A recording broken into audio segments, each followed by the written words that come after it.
My name is Krystal Barnett, and I'm the executive director of Bridge to Hope St. Louis. I was a DSEC student. I went to Ladue. That's where I graduated from.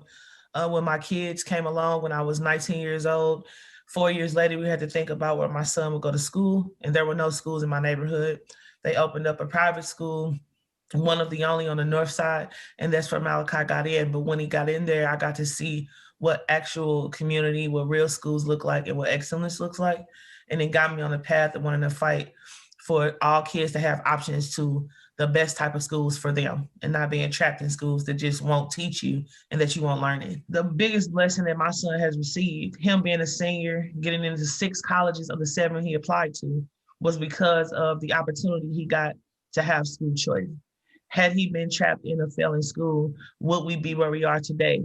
Him been in the 12th grade and it's time to look for college advancement. Will we have been in the same community of support that Malachi had the blessing of being in? And then I think about all the kids that are being left behind. While those schools are options for children, all parents can't afford those options. So we have to think about why public schools don't offer the same level of quality that some of the schools that costs do, and why all kids don't have access to it, regardless of where you live. I founded Bridge to Hope because we knew that there was a conversation happening with education, but parents weren't included in that conversation. When I think about some of the stereotypes that people have about our children, especially, they think that parents don't care about what's happening in those schools or their own children's educations.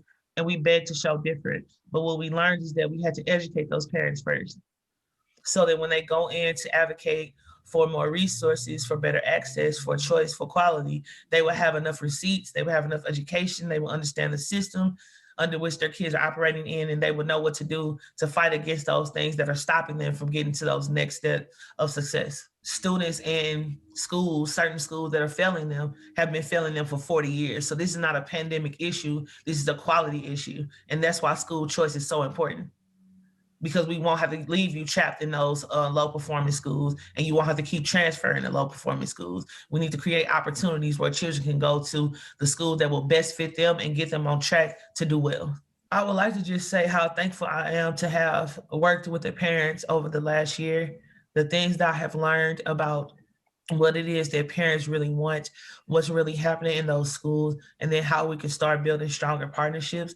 And I'm just thankful to be alive, to be able to see some of the hard work that we have done coming to some type of manifestation for change. Elected leaders of the state, we are counting on you to not only hear the uprising of parents and what we're saying about our kids, but to join with us in our fight for school choice.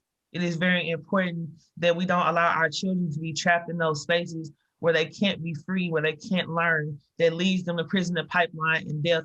I have went to Jefferson City before. You all have heard me say that the non-education of our children is death.